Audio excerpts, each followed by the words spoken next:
The big folk night 2025 celebrating the soul of Telangana. August 23 సాయంత్రం 6 గంటల నుండి ఎల్బీ స్టేడియంలో. టికెట్స్ బుకింగ్ కోసం ఎంట్రీవాలా యాప్ను డౌన్లోడ్ చేసుకోండి. ఈరోజు ఇలా జరగడం అనేది చాలా బాధ అయిన విషయం.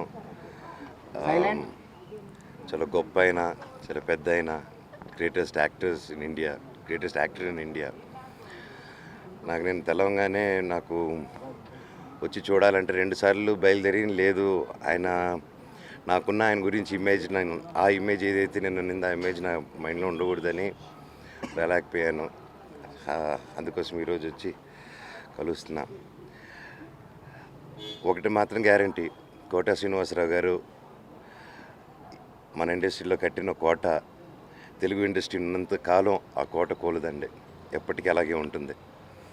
అండ్ పర్సనల్గా ఒక తెలుగువాడుగా, ఒక తెలుగు యాక్టర్గా, ఒక తెలుగు ఇండస్ట్రీ పర్సన్గా నాకెందుకో మనం తెలుగు వాళ్ళం ఆయన్ని ఒక ఇండస్ట్రీగా అంత గ్రేట్గా సెలబ్రేట్ చేయలేదు అనిపిస్తుంది నాకు.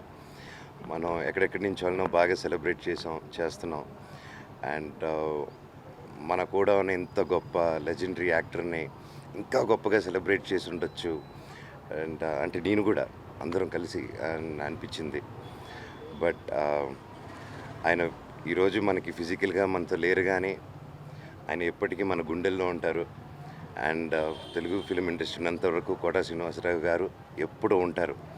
ఆయన అంత గొప్ప యాక్టరు, మళ్ళీ అది ఇంకెవ్వరూ రీప్లేస్ చేయలేరండి. ఆయన విలన్ చేస్తే విలన్ ఎంత క్రూరంగా ఉంటాడా అని చూస్తాం. అదే ఒక మంచి మనిషి పాత్ర చేస్తే మనిషి ఇంత మంచిగా ఉంటారా అని చూస్తాం. ఒక ఫాదర్ క్యారెక్టర్ చేస్తే అరే అది మన సొంత తండ్రిలాగా అనిపిస్తుంది అని ఒక ఫీలింగ్ తీసుకొస్తారు. అండ్ ఒక కామెడీ చేసిన ఆయన కామెడీ గురించి ఇంక చెప్పక్కర్లేదు. అండ్ అలాంటి ఒక గొప్ప యాక్టర్తో నేను స్క్రీన్ పంచుకోవడం అనేది నాకు ఈ జన్మకి చేసుకున్నది ఒక పెద్ద అదృష్టం అండి. అండ్ కుటుంబానికి, ప్రతి ఒక్కరికి, ఫ్యామిలీకి ఆ దేవుడు శక్తినివ్వాలని కోరుకుంటున్నాను. ఆయన ఎక్కడున్నా మనశ్శాంతిగా చల్లగా ఉండాలి దేవుళ్ళ మధ్యలో. ఆ దేవుళ్ళతో పాటు ఉండి మా అందరికీ దేవుళ్ళు ఇచ్చి. అండ్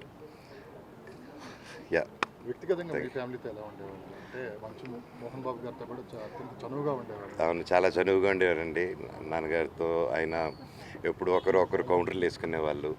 అండ్ కోట శ్రీనివాసరావు గారు ఆయన కౌంటర్ వేసాడంటే ఆ కౌంటర్ని మనం రీకౌంటర్ ఉండదు, ఓన్లీ వన్ వే అది.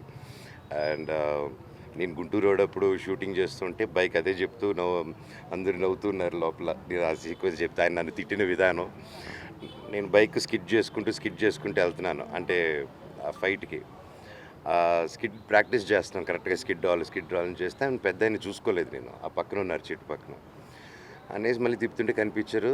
దిగెళ్ళా సారీ అని కాళ్ళకి దండం పెట్టాను. సారీ చూసుకోలేదండి, దుమ్ములేస్తుందంటే అది ఓకే, నువ్వు సినిమాకి ఏం చేస్తున్నావు, నువ్వు ఇంకా కొద్ది రోజులు స్టంట్ మ్యాన్గా చేయబోతున్నావా అంటే, లేదంటే యాక్టింగ్ చేస్తున్నా అంటే, స్టంట్ పని చేయాలి, యాక్టర్ పని చేయాలి. ఇప్పుడు నువ్వేంటి నీ కాలు కొట్టుకుంటే మేమందరం ఇళ్ళలో కూర్చోవాలా, అది వెళ్ళి అతనికి ఇవ్వు, నువ్వు వెళ్ళి నీ యాక్టింగ్ పని చేసుకో అన్నారు. అలా అని దండం పెట్టి ఆ ఫ్యాక్టరీ లొకేషన్ వెనక నుంచి ప్రాక్టీస్ చేయడం మొదలుపెట్టాం అనమాట. సో అంత గొప్ప యాక్టర్తో అనుబంధం. అండ్ ఆయన ఇండస్ట్రీలో ఒకరి గురించి వెనకాల మాట్లాడని తెలిస్తేనే అసలు వేరే సినిమాలో పెట్టుకునేరు. ఒక కోట శ్రీనివాసరావు గారు మాత్రం మొహం మీద కౌంటర్లు వేసేసేటోళ్ళు, ఏదైనా నచ్చకపోతే చెప్పేటోళ్ళు. అయినా సరే అటువంటి ఆర్టిస్ట్ దొరకరు కాబట్టి ఆయన ఎన్నన్నా కూడా ఆయన దగ్గర పడి తీసుకొచ్చి సినిమాలో పెట్టి హిట్లు చేసుకుంటారు. సో అంత గొప్ప ఆర్టిస్టు, గొప్ప మనిషి అండి. ఈరోజు ఫిజికల్గా మన మధ్యలో లేడు, కానీ ఎప్పటికీ మనతోనే ఉంటారు. ఆయన ఎక్కడున్నా ఆయన ఆత్మ శాంతించాలని కోరుకుంటున్నాను. Thank you.